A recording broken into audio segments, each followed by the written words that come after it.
अब हम quantum numbers के बारे में बात करते हैं।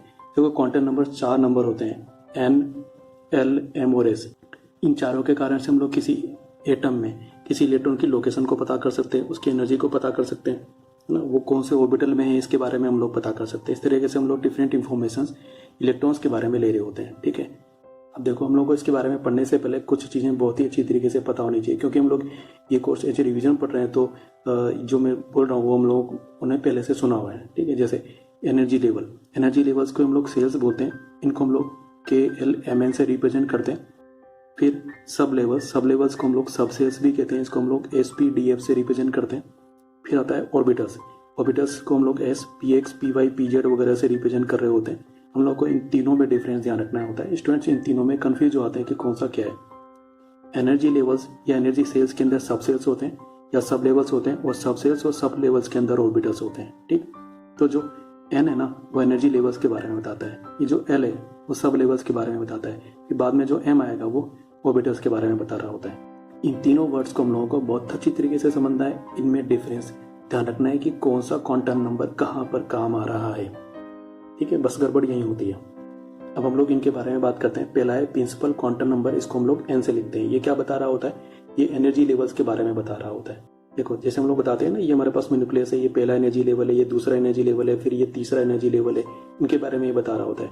ये न्यूक्लियस है तो ये पहला एनर्जी लेवल है ना, इसको हम लोग K से लिखते हैं। ये दूसरा एनर्जी लेवल, इसको हम लोग L से लिखते हैं। ये तीसरा एनर्जी लेवल, इसको हम लोग M से लिखते हैं। तो इनके लिए जो N है वो है 1, 2, 3 ऐसे।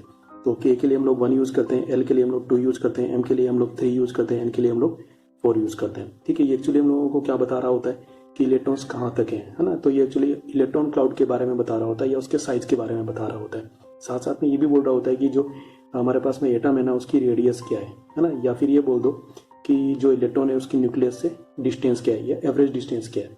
ठीक है, अब डिस्टेंस कैलकुलेट करना मतलब रेडियस कैलकुलेट करना, उसके लिए हमारे पास में बहुत बढ़िया सा फॉर्मूला है जो N पर डिपेंड करता है, प्रिंसिपल क्वांटम नंबर पर डिपेंड करता है। क्या फॉर्मूला होता है भाई, Rn = 0.529 multiply by N square, और ये आंसर किस में आता है, एंगस्ट्रॉम में। ठीक है, यहाँ पर N की वैल्यू बढ़ेगी तो Rn की वैल्यू मतलब रेडियस की वैल्यू बढ़ती है। ठीक है, तो जो सबसे अंदर वाला है जिसके लिए N = 1 है उसकी रेडियस सबसे कम है, फिर रेडियस बढ़ रही है, फिर रेडियस बढ़ रही है, तो हम लोगों ने लिखा है कि तीसरे वाले की रेडियस दूसरे वाले से ज़्यादा है, दूसरे वाले की रेडियस पहले वाले से ज़्यादा है। इस फॉर्मूले को बहुत अच्छी तरीके से ध्यान रखना है। अब ये जो N है ये अलग अलग एनर्जी लेवल्स में हाइड्रोजन या हाइड्रोजन टाइप के एटम्स के लिए या आयंस के लिए इलेक्ट्रॉन्स की एनर्जी को भी रिप्रेजेंट करता है, इलेक्ट्रॉन्स की एनर्जी को भी बता रहा होता है। उसके लिए फॉर्मूला क्या होता है, En = -13.6 divided by N square, और ये जो एनर्जी आएगी वो किस में आएगी, इलेक्ट्रॉन वोल्ट के अंदर। ठीक है, अब इसमें जब N की वैल्यू बढ़ती है तो En की वैल्यू भी बढ़ती है। इसलिए बढ़ रही है क्योंकि N की वैल्यू बढ़ने पर ये क्वांटिटी कम हो जाएगी, मतलब ये कम नेगेटिव हो जाएगा। कम नेगेटिव होने का मतलब है कि ये बढ़ रहा है। ठीक है, तो इस तरीके से हम लोगों को ध्यान रखना है। ऐसा नहीं सोचना है कि ये इन्वर्सली प्रोपोर्शनल हो गया, ये नेगेटिव साइन आया हुआ है, या इन्वर्सली प्रोपोर्शनल नहीं होता है, नेगेटिव साइन होने के कारण से उल्टा हो जाता है। इसलिए N की वैल्यू बढ़ने पर एनर्जी की वैल्यू बढ़ती है, या फिर ऐसे याद कर लो कि न्यूक्लियस से दूर जाते आते हैं तो एनर्जी की वैल्यू बढ़ती जाती है। ठीक है, तो इसलिए हम लोगों ने बोला है कि सबसे अंदर वाले की एनर्जी सबसे कम है, फिर बाहर वाले की एनर्जी थोड़ी ज़्यादा है, फिर बाहर वाले की एनर्जी थोड़ी ज़्यादा है, फिर बाहर वाले की एनर्जी थोड़ी ज़्यादा है। तो बाहर तो ऐसे हो रहा है, इसलिए N की एनर्जी सबसे ज़्यादा है, फिर M की है, फिर L की है, फिर सबसे कम एनर्जी किसकी है, K की है। इसको हम लोगों ने यहाँ पर लिखा हुआ है। अब हमारे पास में कोई एनर्जी लेवल है तो उसके अंदर मैक्सिमम कितने इलेक्ट्रॉन्स होते हैं, इसकी कैलकुलेशन करने के लिए हमारे पास में फॉर्मूला है 2N स्क्वायर। इसमें N = 1 रखो, 2 रखो, 3 रखो, और पता कर लो कि कौन से एनर्जी लेवल में मैक्सिमम कितने इलेक्ट्रॉन्स हैं। तो जब हम लोग N = 1 रखते हैं तो K की बात कर रहे होते हैं, यानी कि ये अंदर वाला सबसे पहले वाला, तो इसके अंदर मैक्सिमम कितने इलेक्ट्रॉन्स आ सकते हैं, 2, क्योंकि 1 स्क्वायर 1 हो जाएगा, 1 × 2 यानी कि 2। ठीक है, फिर ये दूसरे वाले को हम लोग किससे लिखेंगे, L से, और L के लिए N = कितना होता है, 2। यहाँ 2 रखो, 2 स्क्वायर कितना हो जाएगा, 4, 4 और 2 कितना हो जाएगा, 8। यानी कि ये जो दूसरा एनर्जी लेवल है इसके अंदर मैक्सिमम 8 इलेक्ट्रॉन हो सकते हैं, उससे कम भी हो सकते हैं लेकिन 8 से ज़्यादा नहीं हो सकते। ठीक है, इसी तरीके से ये तीसरे वाले को हम लोग M से लिखते हैं। M के लिए N की वैल्यू 3 है, यहाँ पे 3 रखो, 3 स्क्वायर कितना हो जाएगा, 9, और 9 2 जा कितना हो जाएगा, 18। तो ये चीज़ हम लोगों को समझ के ध्यान रखनी है। ऐसे बहुत सारे फॉर्मूले जिसमें मैक्सिमम नंबर ऑफ इलेक्ट्रॉन वगैरह के फॉर्मूले हैं, उन फॉर्मूलों को हम लोगों को अलग अलग जगह पर अलग अलग तरीके से काम में लेना है और उनको अच्छे से याद रखना है।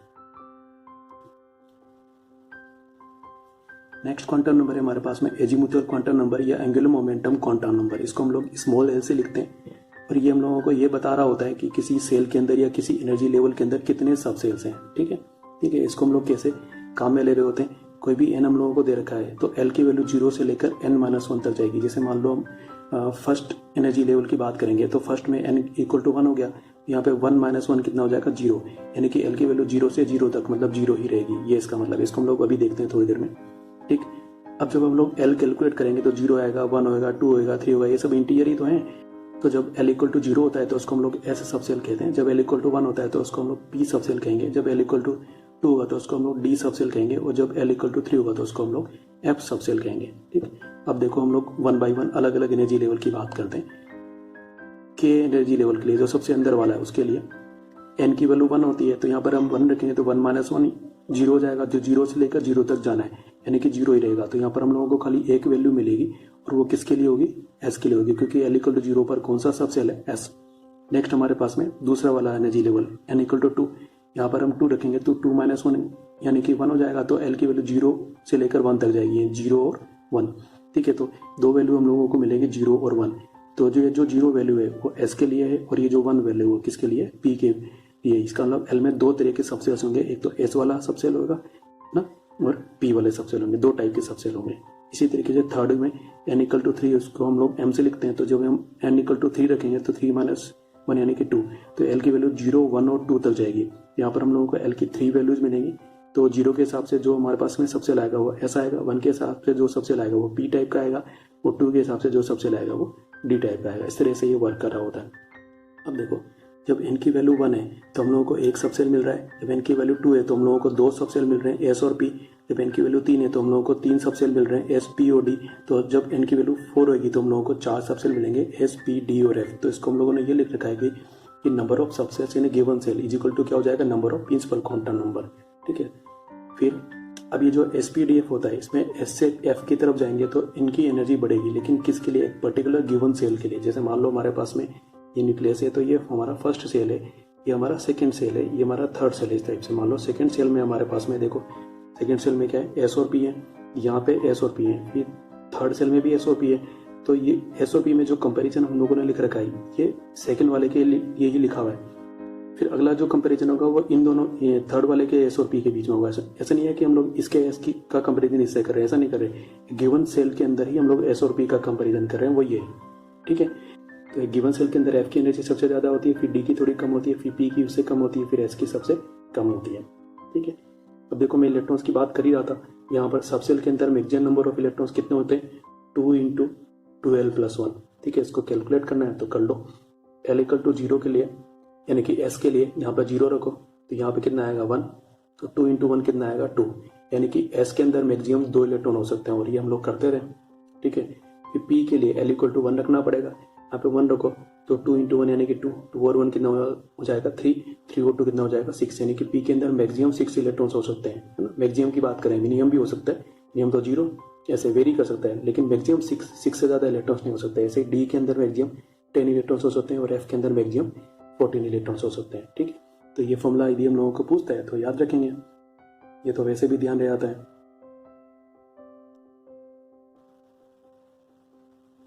देखो हमारे पास में कोई फॉर्मूले हैं जो एग्जाम में कई बार पूछे हुए हैं, या तो ये फॉर्मूले पूछ लेता है, ये इन पे बेस्ड कुछ कैलकुलेशन पूछ लेता है। तो देखो क्या है, angular momentum of electron in any subcells, किसी सबसेल में इलेक्ट्रॉन का एंगुलर मोमेंटम किससे देते हैं भाई, √L × L+1 multiplied by h/2π। h/2π को h क्रॉस से भी लिखते हैं। ठीक है, दोनों तरीके से प्रिंट होता है, तो हम लोगों को ये डिफरेंस बहुत अच्छी तरीके से ध्यान रखना है। यहाँ h क्रॉस है और यहाँ पर h/2π है। अब देखो एस सबसेल के लिए L की वैल्यू 0 होती है, तो यहाँ पर L इक्वल टू 0 रखेंगे तो ये 0 × समथिंग 0, ये पूरा 0 हो जाएगा। तो S सबसेल के इलेक्ट्रॉन के लिए एंगुलर मोमेंटम कितना आएगा 0। फिर P सबसेल के इलेक्ट्रॉन के लिए L इक्वल टू 1 रख दो, यहाँ 1+1 कितना आएगा 2, 2 × 1 यानी कि कितना आएगा 2, तो यहाँ पर कितना आने वाला है √2 h/2π से मल्टीप्लाई हो रहा है, तो हो जाएगा √2 × h/2π। √2 और 2 कैंसिल होंगे तो अपन में √2 बचेगा, तो ये हो जाएगा h/√2π। ठीक है, ऐसे ही डी सबसेल के लिए L इक्वल टू 2 होता है, यहाँ पे 2 रखो, 2 और 1 कितना हो जाएगा 3, 3 × 2 यानी कि 6। ठीक है, तो यहाँ पे √6 आएगा, और जब हम लोग इस 2 से इसको कैंसिल करेंगे तो हमारे पास में आएगा √3/2 h/π। फिर ऐसे ही एफ सबसेल के लिए L इक्वल टू 3 रख दो और कैलकुलेशन कर लो। ठीक, तो ये जो एजीमुथल क्वांटम नंबर है या फिर ये जो एंगुलर मोमेंटम क्वांटम नंबर है, ये दो चीज़ों और हम लोगों को बता रहा होता है। ये ऑर्बिटल्स के शेप्स भी हम लोगों को बताता है, ध्यान है। एस स्फेरिकल होता है ना, पी डबल शेप का होता है इस तरीके से, है ना, एफ कॉम्प्लेक्स होता है। ठीक, तो ये चीज़ भी ये हम लोगों को बता रहा होता है। इसके फिगर्स हम लोगों को याद रखने की जरूरत नहीं है, बस ये ध्यान रखना है कि जो d x square y square है और डी जेड स्क्वायर है ये एक्सिस पर होता है। बाकी जो d x y d y z और डी जेड एक्स ऑर्बिटल्स वगैरह आ रहे होते हैं ना, वो एक्सिस के बीच में होते हैं। ये हम लोगों को थोड़ा ध्यान रखना है। फिर ये जो एल है ये भी बता रहा होता है कि स्पेक्ट्रम के अंदर अलग अलग लाइंस क्यों बन रही होती हैं। देखो, जब हमारे पास में ये न्यूक्लियस है, ये अलग अलग एनर्जी लेवल से, तो सपोज कोई इलेक्ट्रॉन इस थर्ड एनर्जी लेवल से सेकेंड एनर्जी लेवल में जंप कर रहा है, ठीक है, तो ये इस तरीके से जंप कर सकता है। फिर ये हो सकता है कि ये इसके अंदर अलग अलग सबसेल में भी जंप करे, तो ये जब अलग अलग सबसेल में जंप करेगा तो उसके रेस्पेक्टिव हम लोगों को अलग अलग लाइंस भी मिलेंगी। तो इस चीज़ को भी ये हम लोगों को बता रहा होता है। अब देखो, जो नेक्स्ट क्वांटम नंबर है उसको हम लोग मैग्नेटिक क्वांटम नंबर बोलते हैं और इसको हम लोग एम से लिख रहे होते हैं। ये एम क्या बता रहा होता है? ये कोई सबसेल के अंदर नंबर ऑफ ऑर्बिटल्स बता रहा होता है, कितने ऑर्बिटल्स किसी सबसेल में है ये बता रहा होता है, ठीक है। तो किसी एल के लिए एम की वैल्यू -L से लेकर +L तक जाती है और 0 भी इसके अंदर आता है, ठीक है। तो एल हम लोगों को दे रखा है, तो टोटल नंबर ऑफ एम कितने हो सकते हैं? 2L+1 वैल्यूज यहाँ पर हमारे पास में आएंगी, ठीक है। तो जैसे L = 0 की बात करते हैं, है ना, तो L = 0 मतलब ऐसा सबसेल, तो हम लोग कैसे शुरू करेंगे? -0 फिर 0 + 0, यानी कि केवल एक ही वैल्यू आएगी 0, तो m की वैल्यू कितनी आएगी? 0। तो इसका मतलब है कि s के अंदर केवल एक ही ऑर्बिटल है, यानी कि s खुद ही सबसेल है और s खुद ही ऑर्बिटल है। फिर हम लोग L = 1 की बात करते हैं, मतलब p सबसेल की बात करते हैं, तो देखो कैसे होगा। तो p के लिए L = 1 है, तो ये L जो है -1 से स्टार्ट होगा, -1 फिर 0 फिर +1 तक जाएगा, ठीक है। तो हम लोग को यहाँ पर 1 2 3 वैल्यूज मिलेंगी, या यहाँ पे रख कर देख लो, L = 1 रखते हैं तो 2 × 1 2 + 1 कितना आ जाएगा? 3। तो m की 3 वैल्यूज मिल रही होती हैं। तो इसका मतलब है 3 ऑर्बिटल्स हम लोगों को p के अंदर मिलेंगे, ठीक है। इसको हम लोग px py और pz से लिखते हैं, और कभी कभी हम लोग इनको ऐसे भी मान लेते हैं कि -1 मतलब px, 0 मतलब py और +1 मतलब pz। ऐसा कुछ फिक्स नहीं है, बस कभी कभी कोई क्वेश्चन को सोल्व करने के लिए हम लोग इसको ऐसे अज्यूम कर लेते हैं, ऐसा होना जरूरी नहीं है। इनमें से कोई भी -1 0 +1 हो सकता है, ठीक भाई। तो बस ये ध्यान रखना है कि p के अंदर हम लोगों को 3 ऑर्बिटल्स मिल रहे होते हैं। अब ऐसे ही डी सबसेल के अंदर देखो L = 2, तो L = 2 का मतलब ये -2 से शुरू होगा, यानी कि -2 फिर -1 फिर 0 फिर +1 फिर +2। तो m की वैल्यू होगी -2 -1 0 +1 और +2। अब L की वैल्यू इसमें रखते हैं, तो 2 × 2 = 4 +1 यानी कि 5, यानी कि हम लोगों को यहाँ पर 5 वैल्यूज मिलती है। इसका मतलब है डी के अंदर 5 ऑर्बिटल्स होते हैं। इनके नाम ये होते हैं dxy dyz dzx। ये तो xy एक्सिस के बीच में होते हैं, dx² y² और dz²। ये हम लोगों को बहुत अच्छे से ध्यान रखना है। फिर ऐसे L = 3 के लिए, यानी कि f सबसेल के लिए हमारे पास में 7 वैल्यूज मिलेगी, यानी कि 7 ऑर्बिटल्स होंगे और इनकी वैल्यूज होगी -3 से लेकर +3 तक, यानी कि -3 -2 -1 0 +1 +2 और +3, ठीक। अब यहाँ पर जो काम की बात है वो ये कि मान लो जैसे p के अंदर हम लोगों को ये 3 ऑर्बिटल्स मिल रहे हैं, तो एक p के अंदर ये तीनों ऑर्बिटल्स मिल रहे हैं, तो इन तीनों ऑर्बिटल्स की जो एनर्जी होगी वो सेम होगी। दूसरे किसी p के लिए इनकी एनर्जी कुछ और हो सकती है, लेकिन एक पर्टिकुलर p के लिए इनकी एनर्जी सेम होगी। जैसे d के लिए हम लोगों को ये 5d मिल रहे हैं, तो इन सभी पांचों d की जो एनर्जी होगी वो सेम होगी, ठीक है। ऐसे ऑर्बिटल्स को हम लोग डीजेनेरेट ऑर्बिटल्स कहते हैं। इस चीज़ को हम लोगों को बहुत अच्छी तरीके से ध्यान रखना है कि कोई भी सबसेल के अंदर जितने भी ऑर्बिटल्स होते हैं उनकी एनर्जी सेम होती है, ठीक है। इसलिए हम लोगों ने लिखा है px py pz, इनकी एनर्जी सेम होगी, इनको हम लोग डीजेनेरेट ऑर्बिटल्स कहेंगे। ऐसे ये जो सारे हैं इनकी एनर्जी भी सेम होगी, इनको भी हम लोग डीजेनेरेट ऑर्बिटल्स कहेंगे। अब देखो, नंबर ऑफ ऑर्बिटल्स सेल के अंदर कितने होते हैं ये ध्यान रखना है। कोई सेल के अंदर, सब सेल के अंदर नहीं, कोई सेल के अंदर कितने ऑर्बिटल्स हैं, ठीक है। अब सेल के अंदर तो सब सेल भी होंगे और सब सेल के अंदर ऑर्बिटल्स आएंगे, है ना। तो हम लोग को मान लो सेल ही दे रखा है, तो उसमें कितने सब सेल्स हो सकते हैं उसकी कैलकुलेशन करने के लिए फॉर्मूला है n²। तो मान लो k सेल के लिए n = 1 होता है, यहाँ 1 रखो 1² यानी कि 1, यानी कि k सेल के अंदर केवल एक ही ऑर्बिटल होगा, और वो कौन सा वाला होगा? ऑब्वियसली s होगा, ठीक है। फिर नेक्स्ट सेकेंड एनर्जी लेवल यानी कि L, तो उसके लिए n = 2 होता है, यहाँ 2 रखेंगे तो 4 आएगा, यानी कि हमारे पास में 4 ऑर्बिटल्स होंगे, एक तो s होगा और 3 p होंगे। फिर देखो m के लिए, यानी कि थर्ड एनर्जी लेवल के लिए L = 3 होगा, तो उसके लिए 3² यानी कि 9, तो हमारे पास में 9 ऑर्बिटल्स होंगे, एक s वाला होगा, 3 p वाले होंगे और 5 d वाले होंगे। इस तरीके से हम लोग इसको या तो याद कर सकते हैं, नहीं तो हम लोगों को जो इलेक्ट्रॉनिक कॉन्फ़िगरेशन बनाना आता है वहां से भी हम लोग इसको जज कर सकते हैं।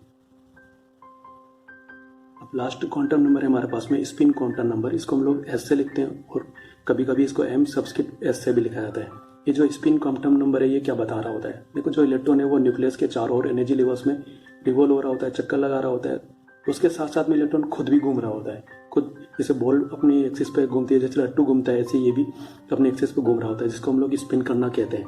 ठीक है, उसके बारे में बता रहा होता है।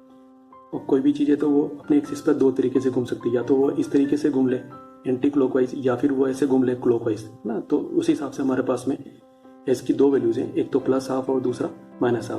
तो +12 किसके लिए होती है? क्लॉकवाइज रोटेशन के लिए, और -12 किसके लिए होती है? एंटी क्लॉकवाइज रोटेशन के लिए। तो एंटी क्लॉकवाइज रोटेशन क्योंकि इस तरीके से होता है ना, तो उसके लिए हम लोग एरो ऊपर की तरफ शो करते हैं, और क्लॉकवाइज रोटेशन इस तरीके से होता है तो उसके लिए हम लोग नीचे वाला एरो शो करते हैं। ठीक है, अब एक बढ़िया सा फॉर्मूला है, स्पिन एंगुलर मोमेंटम हम लोग कैसे देते हैं। ये फॉर्मूला होता है √s × s+1 × h/2π। s की वैल्यू यहाँ पे क्या रखेंगे? ½ ठीक है। अब देखो ये क्या काम कर रहा होता है, ये जो स्पिन क्वांटम नंबर है एक्चुअली मटेरियल की मैग्नेटिक प्रॉपर्टी से रिलेटेड होता है। ठीक, अब ये कैसे वर्क कर रहा होता है? देखो हमारे पास में दो तरह के सब्सटेंसेस होते हैं, एक तो वो जिसके अंदर ऑर्बिटल्स कंप्लीटली फिल्ड होते हैं, ठीक है, एक वो जिसके अंदर हमारे पास में हाफ फिल्ड ऑर्बिटल्स है। तो जो सब्सटेंस जिसके अंदर कंप्लीटली फिल्ड ऑर्बिटल्स होते हैं उनका नेट मैग्नेटिक मोमेंट कितना होता है? 0। ये हम लोग को हमेशा ध्यान रखना है, क्योंकि मैग्नेटिक मोमेंट 0 है तो ऐसे मटेरियल को हम लोग डायमैग्नेटिक मटेरियल बोलते हैं। ठीक है, और ऐसे मटेरियल जिसमें हाफ फील्ड ऑर्बिटल्स होते हैं उनका नेट मैग्नेटिक मोमेंट 0 नहीं होता है तो ऐसे मटेरियल को हम लोग पैरामैग्नेटिक मटेरियल बोलते हैं।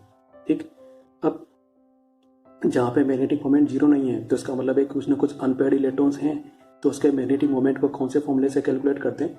μ = √n × n+2। ये बोर मैग्नेट्रॉन में मेजर किया जाता है। n का मतलब क्या है? इनका मतलब प्रिंसिपल क्वांटम नंबर नहीं है, इनका मतलब है कितने अनपेयर्ड इलेक्ट्रॉन्स है, उसको यहाँ रख दो, कैलकुलेट कर लो। n की वैल्यू बढ़ेगी मतलब नंबर ऑफ अनपेयर्ड इलेक्ट्रॉन्स बढ़ेंगे तो मैग्नेटिक मोमेंट की वैल्यू बढ़ेगी। ठीक है, और वो मटेरियल उतना ही पैरामैग्नेटिक होगा, ध्यान रखेंगे इसका। ठीक है।